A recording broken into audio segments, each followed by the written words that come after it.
안녕하세요. 예수님의 제자 심인수입니다. 오늘 이 시간에는 적그리스도 드디어 본격적으로 활동을 시작하는가 라는 제목으로 여러분과 함께 말씀을 나누겠습니다.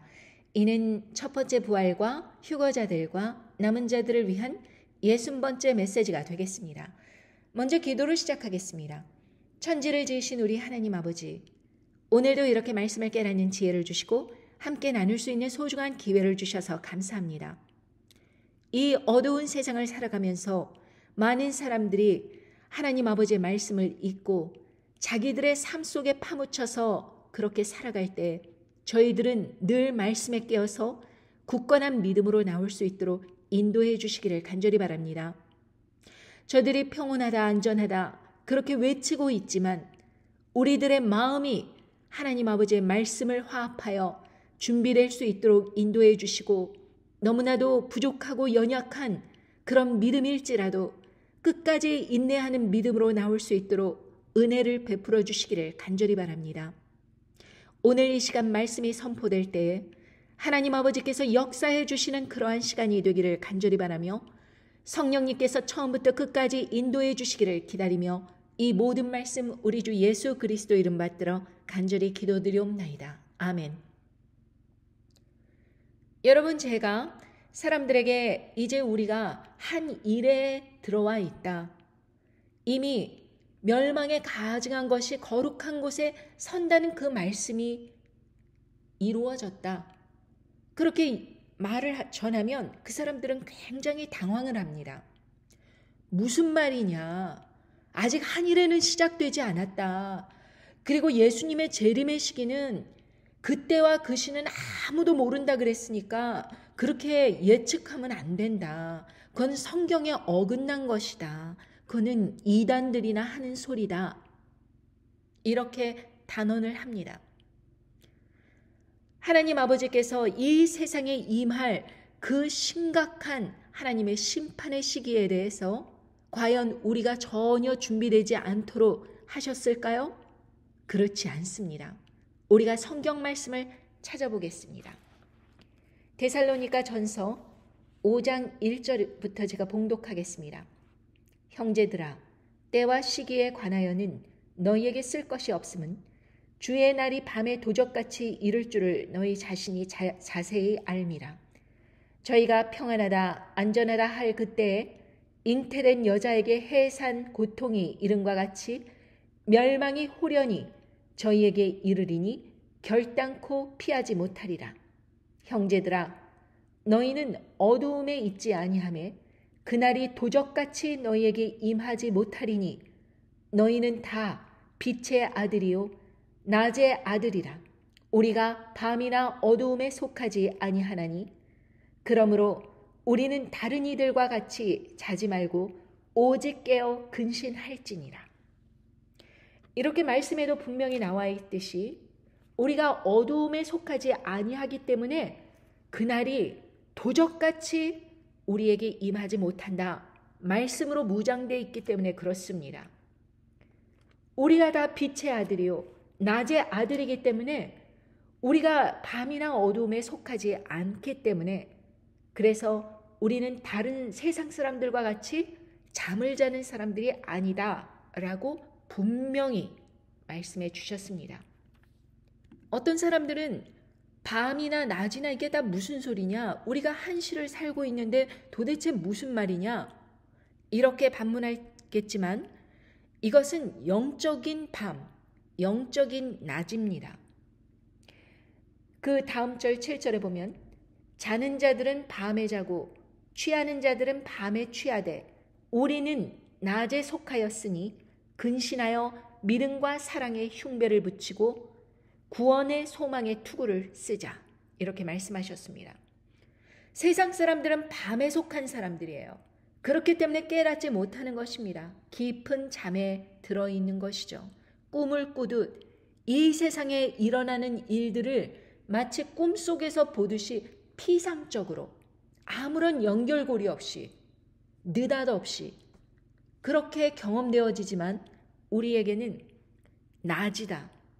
정신 똑바로 차리고 있으니까 말씀에서 이루어지는 그 일들이 세상에 벌어지고 있다라는 것을 깨달을 수 있다는 것입니다. 그렇다면 이 말씀을 듣고도 이 채널에 들어와서 많은 말씀을 듣고도 깨닫지 못했다? 그 사람은 밤에 속했다. 그 뜻입니다. 그러니까 같은 시대를 살아가고 같이 생활을 하고 있지만 하나는 밤에 속했고 하나는 낮에 속했다. 우리가 이 시대를 바라보는 것에 있어서 저 사람들은 잠이 들어서 취한 것 같이 몽롱하게 세상을 바라보지만 우리는 깨어서 적그리스도가 지금 어떠한 활동을 하고 있는지 알 수 있다. 그 말씀을 하시는 것입니다.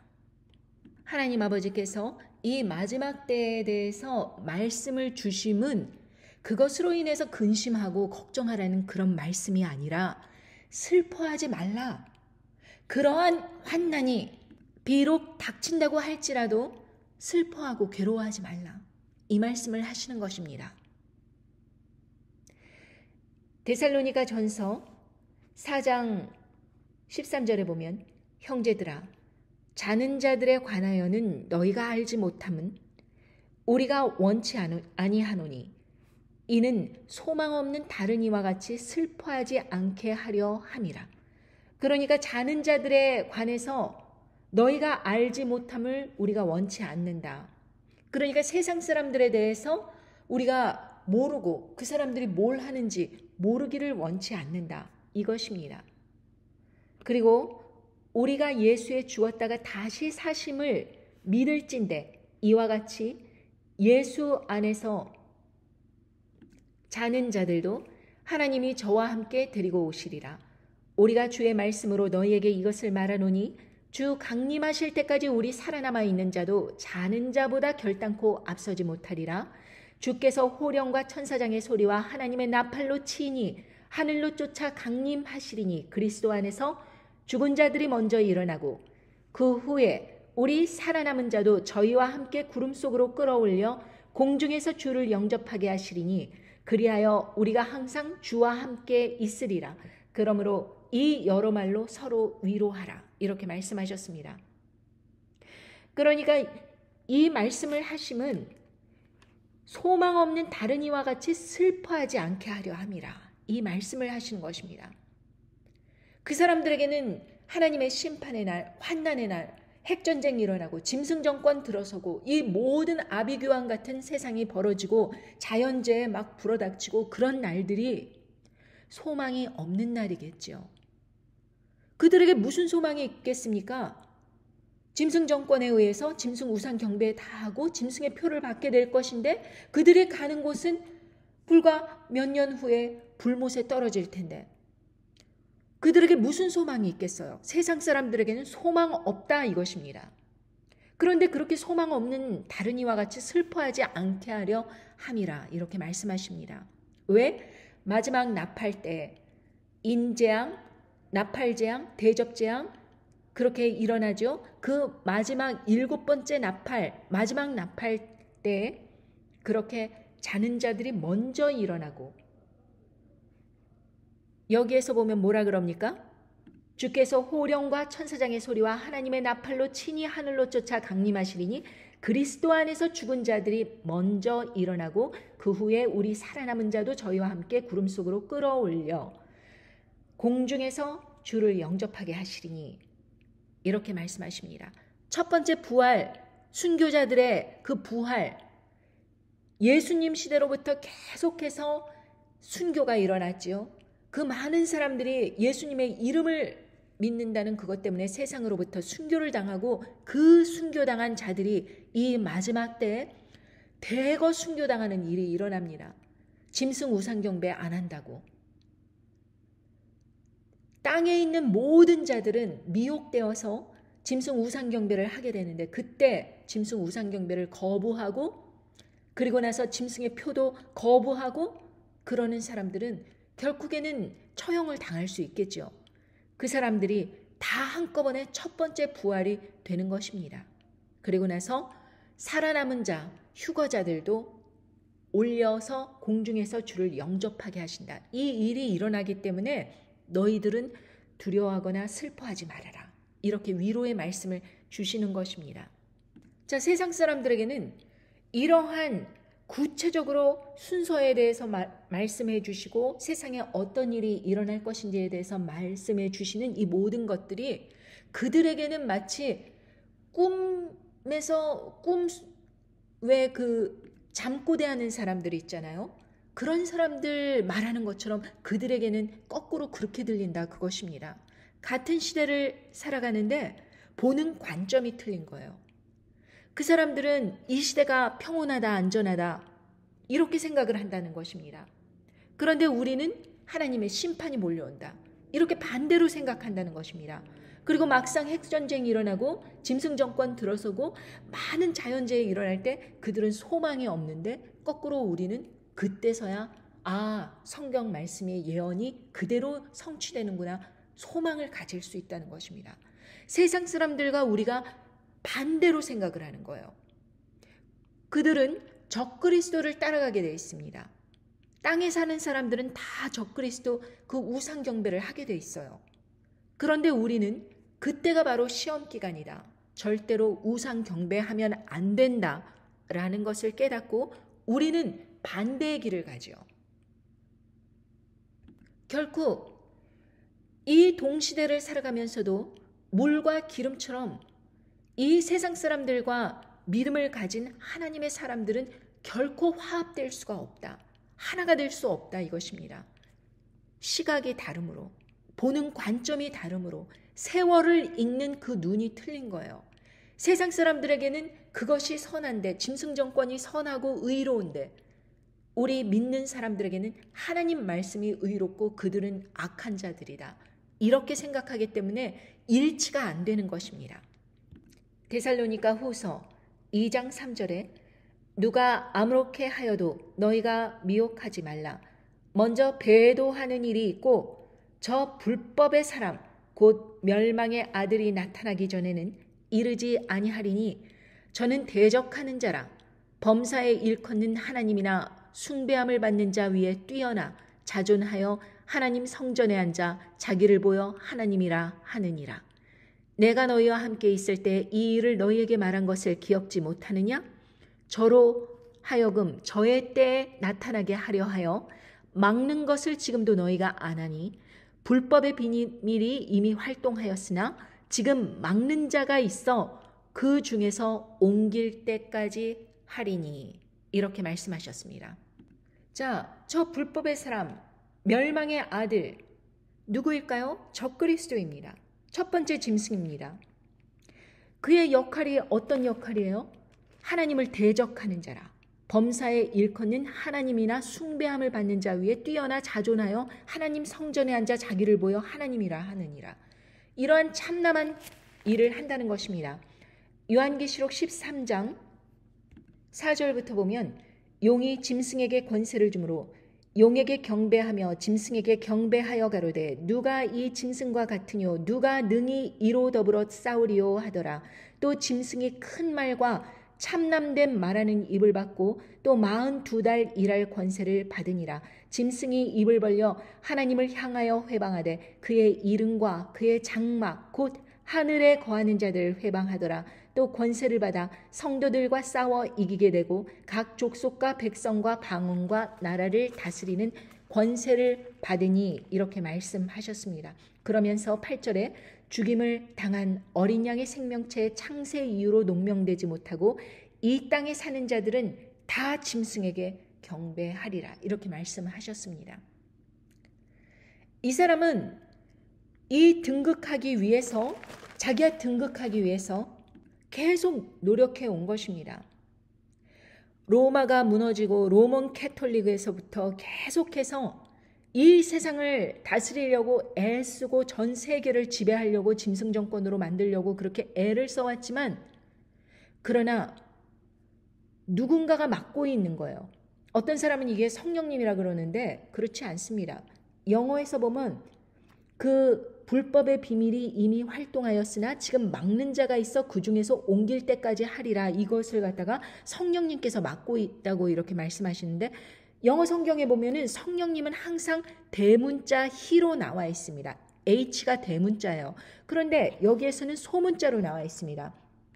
For the mystery of lawlessness is already at work. Only he who now restrains will do so until he is taken out of the way. 그 막는 자는 누구이겠습니까? 음녀 바벨론이겠죠.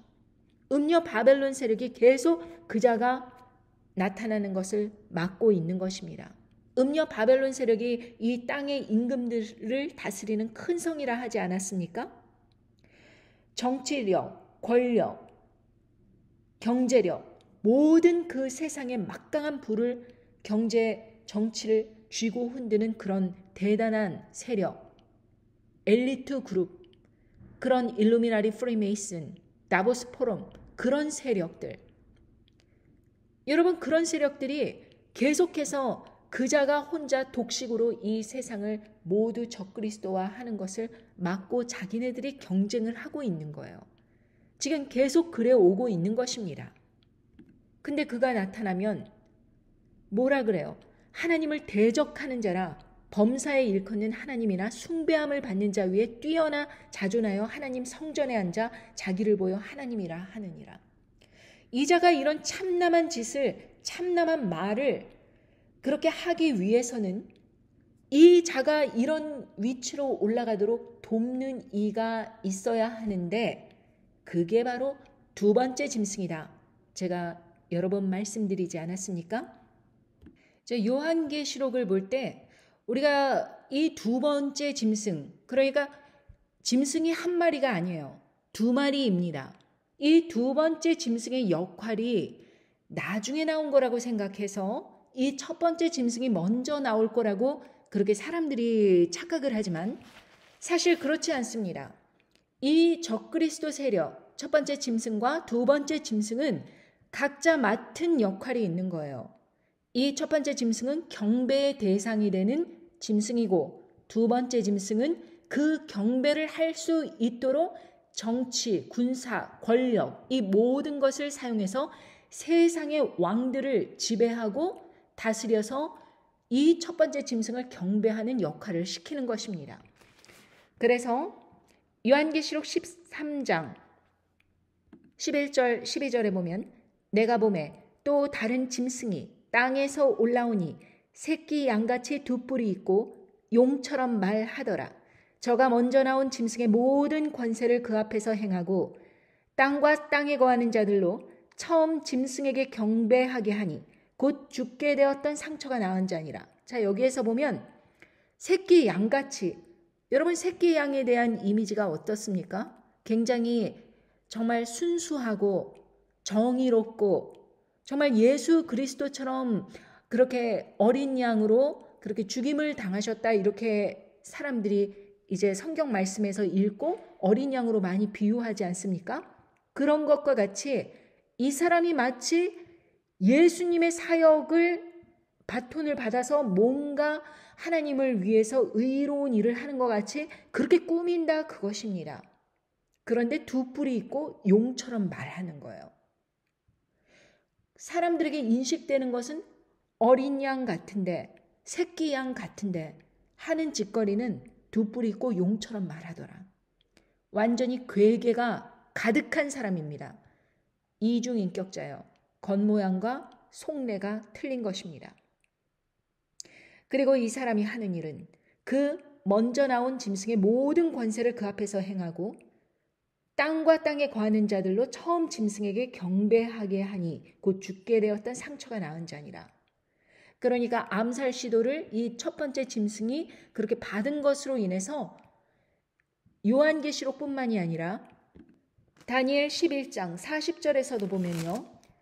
마지막 때 남방왕이 그를 찌르리니 북방왕이 병거와 마병과 많은 배로 회릿바람처럼 그에게 마주와서 그 여러 나라에 들어가며 물이 넘침같이 지나갈 것이요. 이렇게 말했습니다. 전 세계에 물이 넘침같이 전 세계를 그렇게 초토화시키면서 들어갈 것인데 물이 넘치는 것 같이 그 군대가 쫙 들어갈 것인데 바로 핵전쟁을 의미합니다. 그런데 그 도화선이 된 것이 남방왕이 그를 찌르리니 이 그가 바로 첫 번째 짐승. 여기서 칼로 상하였다가 살아난 첫 번째 짐승. 그 짐승을 위해서 우상, 이미지를 만들라. 영어 성경에 보면 이미지라 그랬습니다. 이미지를 만들라 사람들에게 시킨다는 것입니다. 그러니까 이 우상 경배를 하고 나서 짐승의 표를 줘야지 그것이 완전한 배도가 되고, 그로 인해서 한 번 배도를 하고 한 번 타락하면 다시는 구원받을 길 있다 없다? 없는 것입니다. 그렇게 전 세계적으로 성도와 선지자들이라 할지라도 그 미혹에 넘어가서 첫 번째 짐승을 위하여서 이미지를 만들고 거기에 우상 경배를 하게 되면 구원의 기회 없다. 이것을 두 번째 짐승이 시킨다는 것입니다. 그러니까 두 번째 짐승이 첫 번째 짐승보다 힘이 없고 겉으로 보기에는 이 첫 번째 짐승과 아무런 연관성이 없는 것 같이 그렇게 처음에는 보였는데, 본색을 드러내면서 새끼 양같이 그렇게 하는데 두 뿔이 있고 용처럼 말하는 그런 시기가 온다, 이것입니다. 자, 다니엘 11장 40절에 다시 한번 많은 배로 회립바람처럼 그에게로 마주와서 그 여러 나라에 들어가며 물이 넘친같이 지나갈 것이다. 완전히 전 세계를 물이 넘친같이 지나갈 것이다, 이렇게 말씀하셨습니다. 그런데 이것은 한 번만 말씀하신 것이 아니고 여러 차례 예언서에서 예언된 바 똑같은 말씀을 하십니다. 다니엘 10장 26절부터 보면 62일의 후에 기름 부음 받은 자가 끊어져 없어질 것이며, 장차 한 왕의 백성이 와서 그 성읍과 성소를 회파하려니와 그의 종말은 홍수에 엄몰된 같을 것이며 또 끝까지 전쟁이 있으리니 황폐할 것이 작정되었느니라, 이렇게 말씀하셨습니다. 그 다음 절 27절에 보면 그가 장차 많은 사람으로 더불어 한 이래 동안의 언약을 굳게 정하겠고 그가 그 이래의 절반에 제사와 예물을 금지할 것이며 또 강포하여 미운 물건이 날개를 의지하여 설 것이며 또 이미 정한 종말까지 진노가 황폐케 하는 자에게 쏟아지리라 하였느니라. 이렇게 말씀을 하시면서 이것이 이 두 번째 짐승의 그 역할, 그러니까 이 두 번째 짐승이 무슨 사람으로 하여금 한 이래 동안의 언약, 이러니까 7년 조약이 있을 것이다, 사람들이 이렇게 생각을 하는데, 영어 성경에 보면 이렇게 말씀하십니다. And he will make a firm covenant with the many for 1 week. But in the middle of the week he will put a stop to sacrifice and grain offering. 이렇게 썼습니다. 자, 그러니까 한 일의 동안 의가 아니고 7년 내내 한 일의 동안 계속 사람들과 약속을 한다는 것입니다. 굳건한 약속.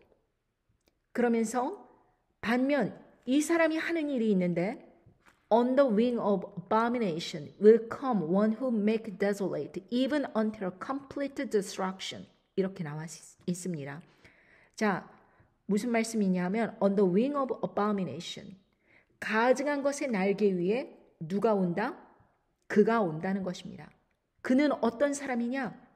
완전히 황폐케 하는 자, desolate 하는 자, 그가 온다는 것입니다. 그런데 이 사람이 올 때 어떤 방식으로 오느냐? 가증한 것의 날개를 의지해서 그 위에서 온다.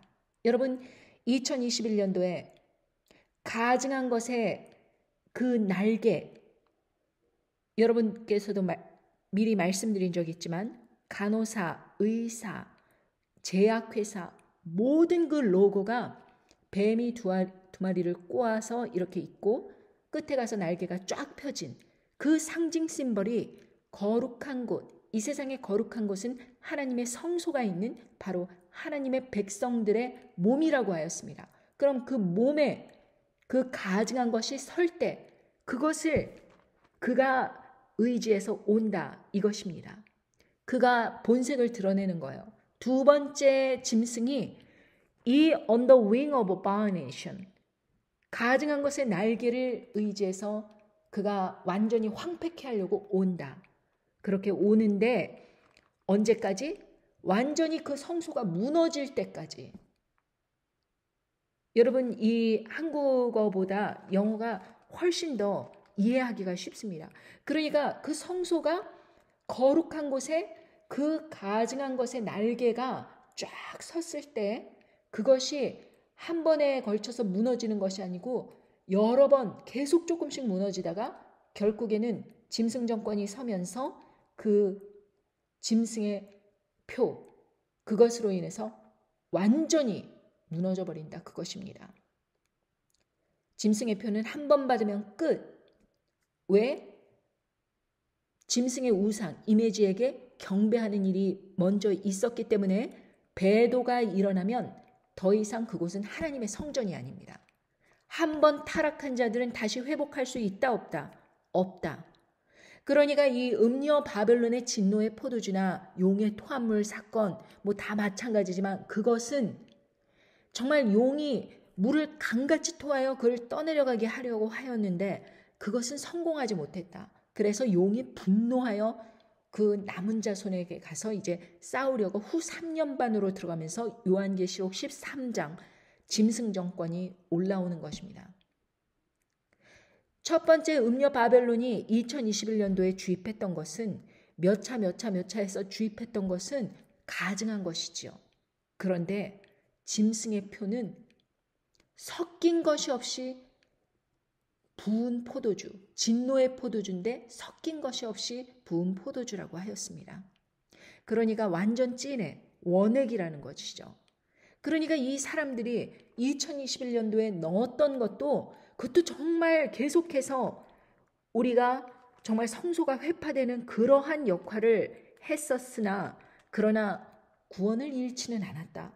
그러나 이후 3년 반에 들어가서는 이 짐승 우상경배라는 대대적인 배도 때문에 완전히 이 두 번째 짐승이 그 역할을 하면서 그것에 우상경배 아니하는 자들은 몇이든지 다 죽이더라. 이렇게 말씀에 나와 있습니다. 자, 이 사람이 왜 그렇게 첫 번째 짐승과 결탁이 되었는가? 그 원인이 무엇인가라는 것에 대해서 다니엘 11장 30절에 이렇게 말씀하십니다.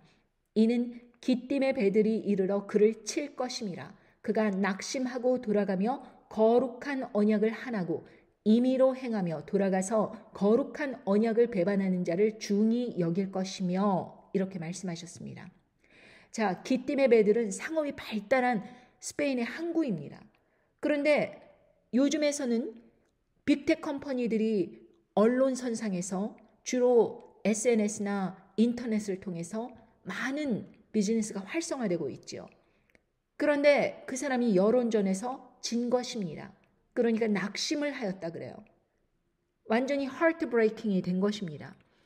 그 낙심을 하고 자기가 이런 방식으로는 권력을 잡지 못하겠다 이렇게 생각을 하고 나서는 이제는 자기가 그 정도를 따라서 이렇게 하는 방법이 아닌 돌아가서는 거룩한 언약을 배반하는 자를 중히 여긴다. 이렇게 말씀하셨습니다.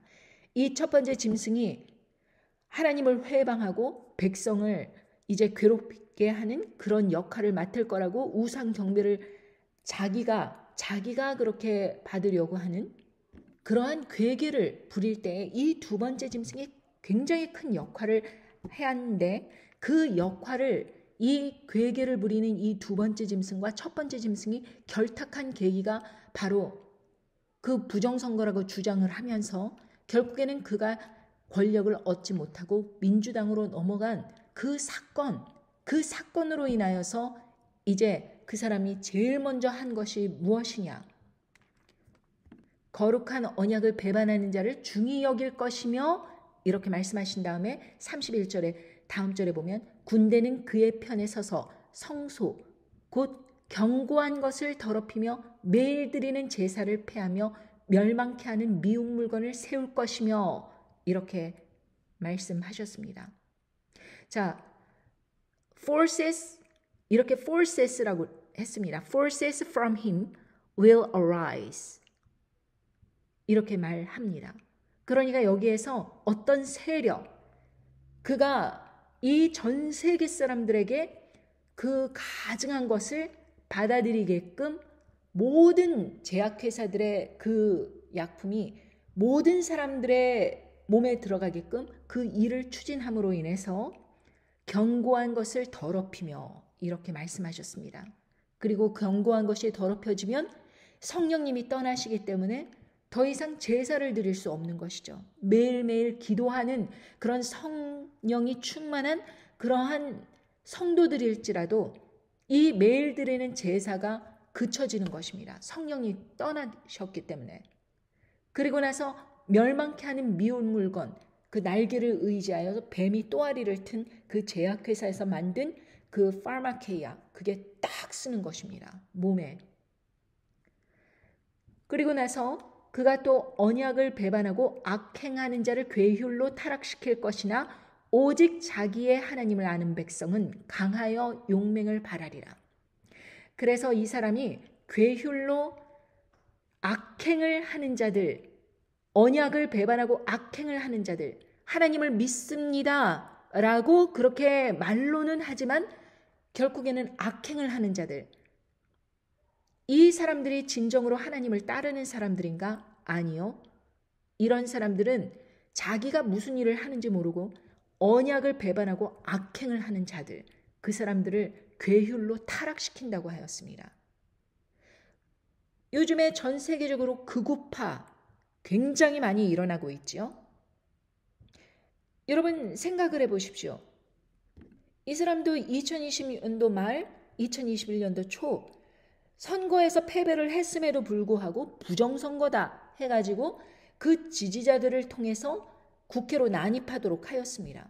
그런데 똑같이 한국도 극우파 세력들이 이 말씀에 의하면 언약을 배반하고 악행하는 자들, 극우파, 개신교 이런 사람들이 이 사람들을 적극적으로 지원을 하면서 이 국회에 그렇게 총칼을 들고 진입을 하고 또 그 후에도 법원에서 난동을 부리고 여기저기 가서 폭력 시위를 하고 이런 짓거리들을 서슴없이 하는데 이 사람들이 바로 이 극우파 세력, 결국에는 자기들의 지도자를 지지하기 위해서 뭉친 세력, 이 사람들을 괴휼로 타락시킨다.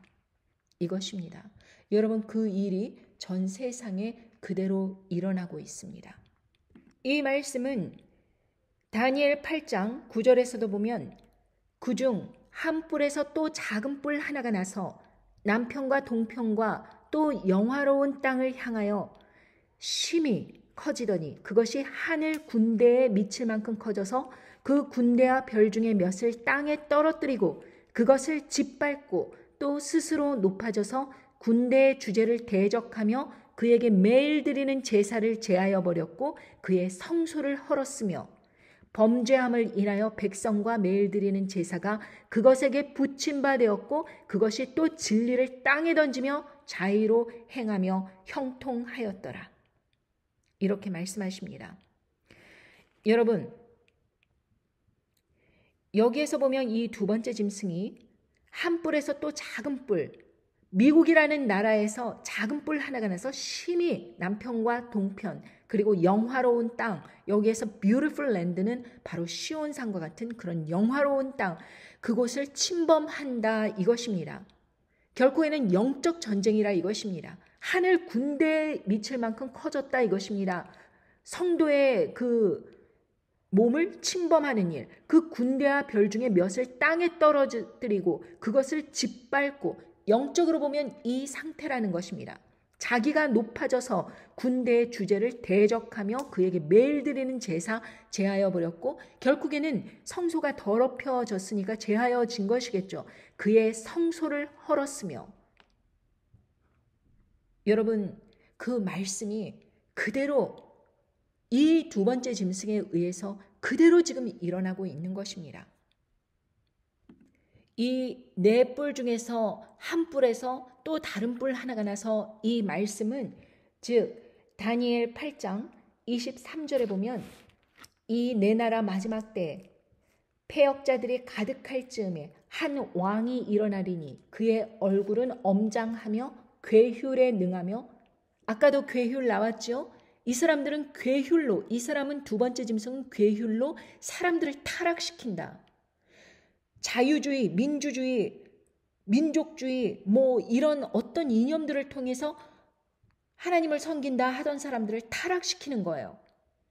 괴혈에 능하며 그 권세가 강할 것이나 자기의 힘으로 말미암은 것이 아니며 그가 장차 비상하게 파괴를 행하고 자의로 행하며 형통하며 강한 자들과 거룩한 백성을 멸하리라.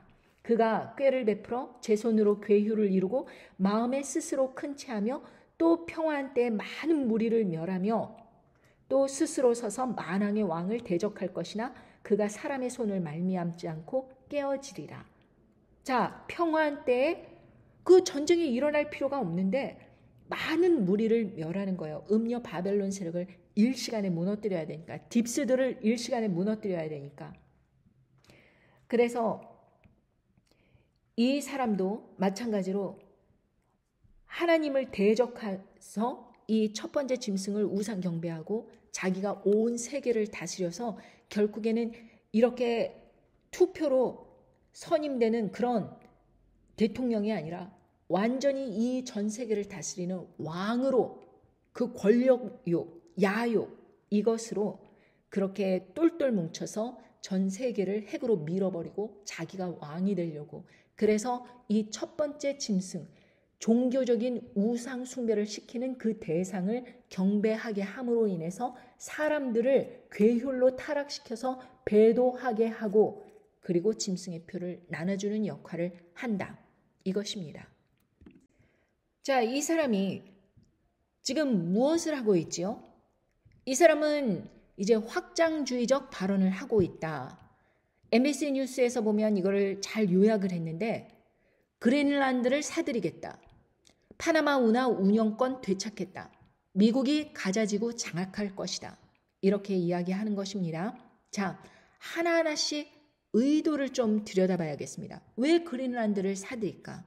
여러분, 여기는 그냥 눈으로 덮여있는 그런 동토의 땅입니다.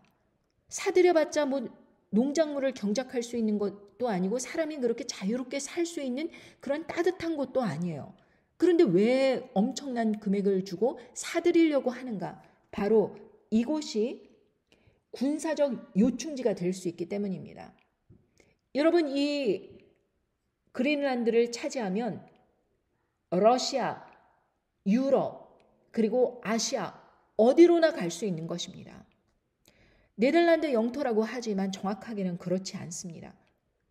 그러나 이 사람이 이 불모지 같은 이 동토의 땅을 사들여서 어느 곳으로 진출을 한다고 하더라도 북방왕, 이 사람은 바로 그 북방왕으로서 이 전 세계를 만약에 핵으로 무너뜨리게 된다면 굉장히 중요한 군사적 요충지가 될 수 있다라고 생각을 하는 것이죠.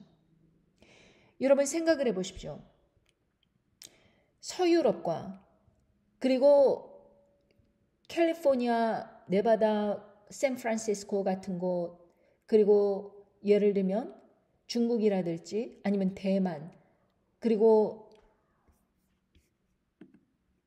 캐나다, 한국, 일본 모든 전 세계에 가장 빠르게 여러분 일시간에 무너뜨리려고 그러면은 in 1 hour 1시간 안에 무너진다 그랬습니다. 요한계시록 18장 15절에 보면 바벨론을 인하여 치부한 이 상품의 상고들이 그 고난을 무서워하여 멀리 서서 울고 애통하여 가로되 화이또다 화이또다 이 큰 성이여 세마포와 자주와 붉은 옷을 입고 금과 보석과 진주로 꾸민 것인데 그러한 부가 일시간에 망하였도다. 각 선장과 각처를 다니는 성객들과 선인들과 바다에서 일하는 자들이 멀리 서서 그 불붙는 연기를 보고 외쳐가로되 이 큰 성과 같은 성이 어디 있느뇨? 티끌을 자기 머리에 뿌리고 울고 애통하여 외쳐가로되 화이또다 화이또다 이 큰 성이여 바다에서 배부리는 모든 자들이 너의 보배로운 상품을 인하여 치부하였더니 일시간에 망하였도다. 여기에서 영어 성경에 보면 in 1 hour 어떻게 1시간 안에 무너뜨릴 수 있어요? 이 세력을. 여기 공격하다 보면 야 거기 공격 들어오는데 우리도 조심해. 그리고 다 방어할 거 아닙니까? 한꺼번에 무너뜨려야 돼요. 그렇다면 이 한꺼번에 공격할 수 있는 이 동토의 땅을 차지해야 되는 것입니다. 그렇지 않습니까? 자, 파나마 운하 운영권 되찾겠다. 자원을 컨트롤하려는 것이죠.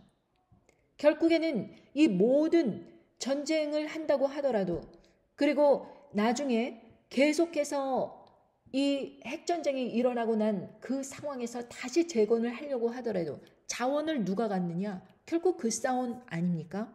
그러니까 자원을 컨트롤하려고 하는 거예요. 그리고 미국이 가자지구를 장악할 것이라고 그렇게 선언합니다.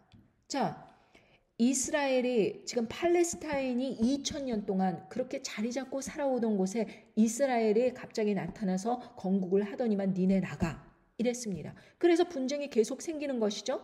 이슬람 지역은 다 그 가자 지역에 있는 팔레스타인을 응원하고 있고, 이스라엘 너네 왜 갑자기 나타나서 우리를 괴롭히느냐, 이런 식으로 이 팔레스타인들은 절대 떠나지 않고 그 자리를 지키고 있는 것입니다. 그런데 300, 400만 되는 이런 엄청난 인구를 옮겨버린다. 이집트나 요르단으로 옮겨버리겠다. 그러면 그 나라에서는 갑자기 그 엄청난 인파를 어떻게 받아들입니까? 어떻게 소화합니까? 그런데 이런 무모한 일 할 수 있다. 이것입니다. 그러나 결국에는 왜 그 가자 지구의 그 정착을, 또 정착민들을 몰아내려고 하느냐? 여러분, 성경 말씀을 통해서 보면 이 성경 말씀은 이스라엘이라고 하는 그 사람들이 하나님 아버지께서 우리 마음속에 성령님을 주신 진정한 이스라엘 백성, 그 사람들이 하나님의 백성이고 하나님의 제사장이고 이 세상에 성령님을 안에 품고 그렇게 살아가는 사람들이, 거듭난 사람들이 결국에는 성도들이고 그리고 하나님의 백성입니다. 그러나 육신의 민족, 이스라엘 민족도 어떠한 명분을 통해서 하나님의 사람들이다, 하나님의 백성이다, 이러한 기류가 있기 때문에 많은 사람들이 이 이스라엘 사람들을 하나님의 사람들이다 이렇게 생각을 하는 그런 거가 있기 때문에 기독교 인구들도 이슬람과 이스라엘이 싸울 때 다 이스라엘을 지지합니다. 그런데 그 이스라엘 땅에 사는 그 이스라엘 사람들은 예수님을 믿는 사람들이 아니에요. 그 사람들은 자기들이 선민 민족이다 이렇게 외치는 사람들입니다. 자, 요한계시록에서도 보면 예수님께서 이 유대인들, 이 이스라엘 땅에 사는 유대인들에 대해서 어떻게 말씀하시느냐? 요한계시록 2장 9절에 보면 내가 네 환난과 궁핍을 아노니 실상은 네가 부요한 자니라. 자칭 유대인이라 하는 자들의 회방도 아노니 실상은 유대인이 아니로 사단의 회라. 예수 그리스도를 부인하면 유대인이라고 자기들은 이스라엘 백성이다 이렇게 생각을 하지만 아니다. 너희들은 사단의 회다. 이렇게 말씀하십니다. 또 말씀하십니다. 요한계시록 3장 9절 보라 사단의 회 곧 자칭 유대인이라 하나 그렇지 않고 거짓말하는 자들 중에서 며칠 네게 주어 저희로 와서 네 발 앞에 절하게 하고 내가 너를 사랑하는 줄을 알게 하리라. 자칭 유대인, 그런데 그 앞에 사단의 회다 이렇게 말씀하십니다. 그러니까 이 적그리스도 세력은 이 가자지구에 있는 이 이스라엘 민족, 그러니까 자칭 유대인, 이 사람들의 그 권리를 수호해 줌으로 인해서 너희들이 선택받은 백성이고 너희들이 이 땅을 차지함으로 인해서 성경 말씀이 응하여졌다, 이런 명분을 쌓기 위해서 이 미국의 힘으로 그렇게 가자지구를 장악해서 이스라엘 백성에게 너네들 살게 해주려는 그런 시도입니다. 그러니까 하나님께서 보시는 영적인 이스라엘은 바로 성령님께서 계시는 우리인데 이 적그리스도는 아니야. 이스라엘 민족이야. 자칭 유대인이라고 하는 그 사람들의 손을 들어주는 것입니다. 그러니까 이거는 영적인 싸움이기 때문에 이 가시적으로 이런 활동들이 하나하나 이유가 있는 것입니다. 그리고 요즘에 관세를 올리고 있잖아요. 왜 올릴까요? 경제학자들은 미국의 환율도 올리고 또 미국 경제를 부흥하려고 그런다. 여러분 그렇습니까? 환율을 끌어올려서 달러 강세가 되면 무조건 미국에게 좋을까요? 그렇지 않습니다. 미국 안에서도 하이퍼 인플레이션이 생기죠. 그러면 소비가 줄어들게 됩니다. 그러면 경기가 침체가 되는 거예요. 그런데 여러분, 이게 꼭 좋은 것이냐? 그렇지만도 않습니다. 다른 나라를 가난하게 하고 그렇게 결국에는 자기의 이권만 챙긴다 그러면은 결국에는 그 부메랑이 자기에게 돌아오는 것입니다. 이것을 롱텀으로 할 수는 없는 거예요. 그런데 왜 관세를 그렇게 무지막지하게 올리려고 하는 것이냐? 물론 핑계를 댈 때는 마약과의 전쟁이다. 이렇게 이야기를 하지요. 너희들 중국과 멕시코 이런 남미 나라들 콜롬비아 이런데 다 미국에 마약을 팔아갖고 세금도 내지 않고 펜타닐이니 아니면은 여러 가지 마약을 그렇게 판매함으로 인해서 이 민족의 그 미국이라는 그 나라의 그 달러를 세금 내지 않고 그렇게 불법적으로 불법 이민자들을 통해서 그런 불법 거래가 일어남으로 인해서 경제적으로 계속 다운되고 건강도 악화되고 나라 경제가 어지러워지고 그러니 너네들 이민자들 나가. 그래서 마약 우리는 더 이상 거기에 거래하는 그러한 세력들을 다 뿌리 뽑아버릴 거야. 이렇게 이야기를 하고 있지만 결국에는 속내는 그것이 아닙니다. 진정한 속내는 자 보십시오. 이 경제가 위축이 되면 음녀 바벨론의 돈줄이 줄어듭니다. 결국 돈이 줄어든다는 것은 그만큼 영향력이 줄어든다는 거예요. 정치적인 그 실권을 이용해서 이렇게 관세를 막 조정해버리면은 음녀 바벨론이 여태까지 세상의 부를 다 관장을 하면서 이렇게 여러 가지 무역 거래라 이런 거를 통해서 이윤을 창출해 왔는데 그 모든 그 연결고리를 끊어버리는 거예요. 그래서 미국을 통해서 미국의 왕성한 소비를 통해서 다 같이 먹고 살던 그런 무역에 의존하던 나라들의 그 힘을 줄어들게 하는 것입니다. 특히 유럽. 최근 그 금이 영국에서 미국으로 지금 유입이 되고 있어요. 왜 금이 유입이 되는가? 왜 지금 이 상황에서 관세를 올리면서 금을 또 유입을 하고 있는가? 짐승 정권은 이 매매를 관장해야 돼요. 전 세계의 매매를. 아니 핵전쟁 딱 일어나고 나면 뭐 그걸로 끝입니까? 계속 먹고 살아야 되는 거 아니에요. 사람들의 그 아비규환 같은 그러한 처참한 상황을 수습하고 이제 다 모든 사람들에게 이 짐승 정권을 따르라. 단일 독재 이 정권을 따라야 된다. 전 세계 사람들에게 그렇게 하려면 어떻게 해야 돼요? 돈줄을 쥐어야 돼요. 그 CBDC가 나오려고 하더라도 이제부터 CBDC 사용하세요. 그럼 누가 사용합니까? 큰 본위제로 가야 돼요.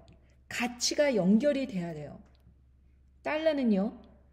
지금 여러 그 어려운 경제 때마다 예를 들면 닷컴 버블 붕괴, 2007, 8년도에 금융위기 그 난리가 났었을 때도 돈을 그냥 막 찍어냈었어요. 이 돈이라는 것이 얼마나 우스운 건가 여러분? 1억이 은행이 1억을 갖고 있으면 그거의 10배 되는 10억을 대출을 해줄 수 있어요. 그러니까 이 9억은 허상에서 대출이 된 거예요. 어떠한 그런 자금이 확보가 안 된 상태에서 그냥 대출을 주는 것입니다. 이게 어떻게 가능한가? 한꺼번에 돈을 빼쓰는 그런 사람은 없기 때문에 은행이 망하지 않는 한 한꺼번에 사람들이 돈을 찾는 일은 없기 때문에 이 10%만 가지고도 100%, 90%의 더 플러스 융자를 내줄 수 있는 그런 거기 때문에 사람들은 이 허상의 돈에서 계속해서 빚을 지고 이런 식으로 버블을 키워온 거예요. 그러다 어느 날 갑자기 뻥 터지겠죠. 버블이라는 게 뭡니까? 실체가 없는데 뻥 터지는 거 아닙니까? 그게 왜 터져요? 핵전쟁이 일어나면 경제가 무너져 버리는 것입니다. 실체가 없으니까. 돈이 휴지 조각 되는 거예요. 그걸 뭘 살 수 있어요? 그러니 이 금을 배경으로 해서 이 금이 이제 확보가 된 상황에서 CBDC를 금을 중심으로 해서 가치를 부여하면, 일정한 가치를 부여하면 그것을 통해서 모든 세계 경제를 쥐락펴락하면서, 세계 경제를 쥐락펴락하면 그 개인의 삶도 쥐락펴락할 수 있다. 근데 이게 가능한 시대가 됐었어요.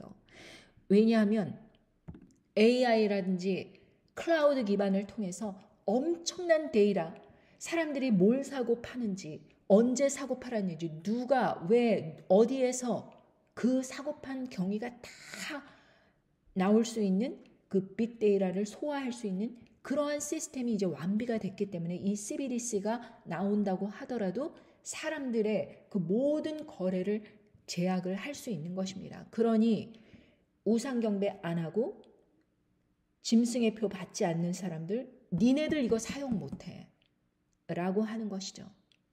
그거 사용 못하면 어떻게 하겠습니까? 이 돈줄이 막히면은 먹고 사는 일이 당장 해결이 안 되는 거예요. 직장은 당연히 못 구하죠.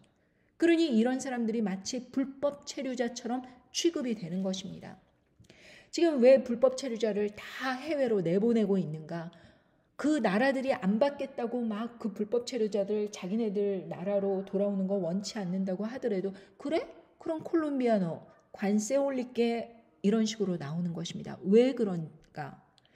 다 이 불법 체류자들이 미국에 정착을 하면서 민주당을 지지하겠죠. 그럼 민주당 세력이 다시 한번 힘을 얻어서 그런 맨파워로, 인원으로 막강한 그 이민자들, 지금 미국의 세컨 랭귀지가 스페니쉬입니다. 우리 아이들도 다 세컨 랭귀지를 스페니쉬로 했어요.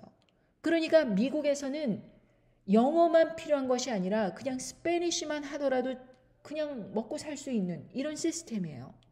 그런데 이 남미 사람들이 미국에 처음 오면 정착을 하려면은 도저히 길이 없고 직업을 얻을 수 없고 합법적인 체류 신분이 안 되니까 어떻게 하느냐? 불법적인 거래. 결국엔 불법 거래가 제일 많은 게 뭐예요? 마약. 마약 유통을 통해서 이 사람들이 자리를 잡고, 이 사람들이 그것을 통해서 아이들이 이 미국에서 태어나면 시민권자 되니까 시민권자 아이를 통해서 또 부모가 시민권을 얻고, 이런 식으로 계속 운영이 되니까 아이들이 시민권자 돼도 소용없어. 니네 추방되는 거야. 그런데 미국에서 추방된 그 감옥에다가, 미국 안에서 감옥에다가 이렇게 수용하는 것이 아니라 엘살바도르 감옥으로 보낸다. 관타나모 감옥으로 보낸다. 이러는 것입니다. 여러분, 제가 이 마지막 그 장면에 거기를 올려놓을 텐데, 엘살바도르 감옥은 거의 마약으로 인한 갱스터들의 다 집합소입니다. 그러니까 온 전신에 문신이 새겨진 사람들이 그렇게 있는데, 그런 곳에 미국에서 일반적으로 살던 사람이 너 불법 체류자이네. 예를 들면 교통법규를 어겼어요. 너 아직 체류 신분이 확실하지 않네. 그러면은 그냥 수용소로 보내는 것입니다. 감옥으로 보내는 거예요. 그럼 거기에서 비참한 인생을 살게 되니까 사람들이, 돈이 있는 사람들은 자기 그 재산을 좀 처분하고 가려고 하는 사람들도 있지만, 대부분은 어떻게 자기 나라에 돌아갈 수도 없고 또 이 나라에서 버틸 수도 없으니까 어떻게 하느냐? 결국엔 숨어 다니는 거예요. 그리고 아이들도 학교에 보내지를 않습니다. 혹시 학교에 그 이민 단속국이 떠서 아이들 데려갈까 봐.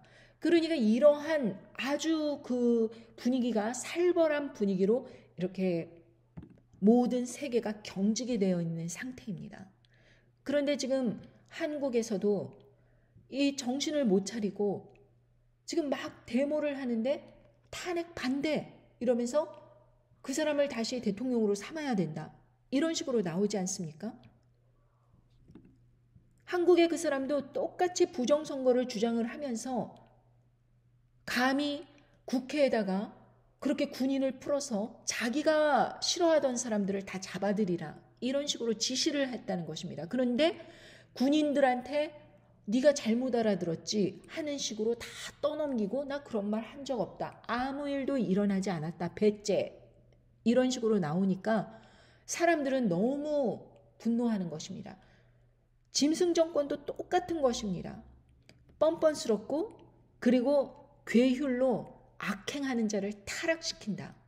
자기들이 무슨 예수님을 믿는다 그러고 뭐 교회 다닌다 그러고 그런다고 하더라도 그냥 선동에 법원에 그냥 유리 건물 부셔버리고 그리고 사람들에게 누구 나와 짓밟아 버린다고 막 소리를 지르고 그런 사람들이 전도사이고 집사고 장로고 무슨 목사고 이런 사람들이에요. 그러니 이 모든 것을 이렇게 우리가 성경 말씀을 비추어 볼 때 이제 거의 끝이 왔구나. 지금 거의 다 준비가 됐구나. 그런다면 이게 몇 개월 후에 일어날 일인지 아니면 1년 후에 일어날 일인지 아니면은 당장 언제라도 일어날 수 있는 일인지 이 한 시간을 어떻게 대비를 합니까? 1시간에 무너졌도다 하는데 이 한 시간 아무도 예측하지 못하는 그 시간 이 사람이 그 핵을 가진 나라들과 함께 연합을 하여서 여러분 보십시오. 중국과 미국이 굉장히 경쟁, 뭐 관세, 뭐 이런 식으로 말을 하는 것 같지만 독재자들은 이 사람을 좋아해요. 지금 중국의 시진핑도 국민들에 의해서 굉장히 왕따를 당하고 있고 지금 경제가 무너져 있고 그리고 7,500만 가구가 빌딩만 세워놨지 유령 도시같이 사람이 살지 않는다고 합니다. 그러면은 여러분 그 안에 들어갈 그 인원, 그 사람들은 1억 5천쯤 된다고 하는데 여러분 남한보다도 더 큰 그 나라 자체가 그냥 유령 도시예요. 상상을 해보십시오. 얼마나 많은 사람들이 재산을 잃었고 그것으로 인해서 손해를 봤고 마음에 한이 맺혔고 소망을 품고 좋은 집에 들어가서 살 것을 생각했는데 완전히 무너져 버린 거예요. 그 모든 재산이. 그러면은 그 사람들의 분노가 결국에는 누구에게 돌아가겠습니까? 지도자.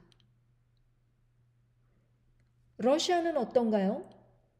러시아는 지금 계속적인 그 3년 내내 끌어진 그 전쟁으로 인해서 국민들의 삶이 완전히 피폐되어 있어요.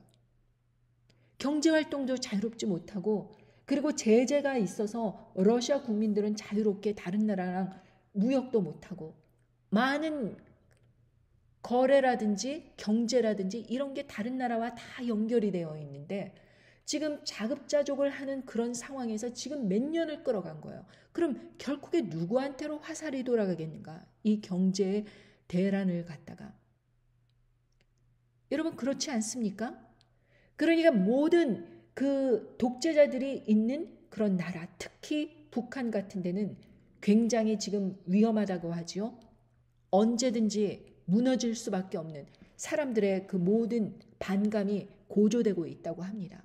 그러면은 결국에는 이 짐승 정권과 결탁을 할 수밖에 없는 거예요. 그러면은 그들이 갖고 있는 핵을 가지고 사용하겠습니까? 사용 안 하겠습니까? 사용하죠. 그리고 나서 결국에는 첫 번째 짐승에 등극하면서 사람들에게 모두 경배를 시키고 이 두 번째 짐승은 이 첫 번째 짐승에게 경배시키는 일을 하는 대신에 모든 나라의 실권을 자기가 갖겠다. 이것이죠. 모든 것이 성경 말씀에 괴휼로 타락시키고 이 멸망에 가증한 것을 거룩한 곳에 세우고 이러한 일들을 차곡차곡 2021년도서부터 진행해 온 인물이 지금도 실권을 얻어 계속해서 진행하고 있는데 사람들은 장님인 것입니다. 보지 못하는 것입니다. 그래서 결국에는 구원받는 자가 적다라는 것입니다. 마가복음 13장 35절에 34절부터 제가 말씀을 봉독하면서 이 말씀으로 여러분들이 깨어 있어야 될 이유를 아시기 바랍니다. 가령 사람이 집을 떠나 타국으로 갈 때 그 종들에게 권한을 주어 각각 사무를 맡기며 문지기에게 깨어 있으라 명한과 같으니 그러므로 깨어 있으라. 집주인이 언제 올는지, 혹 저물 때일는지, 밤중일는지, 닭 울 때일는지, 새벽일는지 너희가 알지 못함이라. 그가 호련히 와서 너희의 자는 것을 보지 않도록 하라. 깨어 있으라. 내가 너희에게 하는 이 말이 모든 사람에게 하는 말이니라 하시니라. 꼭 종들만이 아니고 모든 사람에게 깨어 있으라 말씀하셨습니다. 명령하셨습니다. 그렇다면 여러분, 우리가 이 마지막 때에 눈을 감고 보지 않았다, 듣지 않았다, 아무 일 없다 이렇게 외치는 세상 사람들, 그 사람들과 똑같이 말을 한다면 과연 그 사람이 하나님의 사람이겠는가 생각하시길 바랍니다.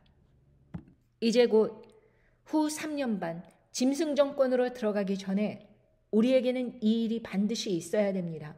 마가복음 13장 8절 민족이 민족을 나라가 나라를 대적하여 일어나겠고 처처에 지진이 있으며 기근이 있으리니 이는 재난의 시작이니라. 이제 본격적으로 시작할 때가 왔습니다. 여러분은 준비하시기 바랍니다. 감사합니다. 안녕히 계십시오.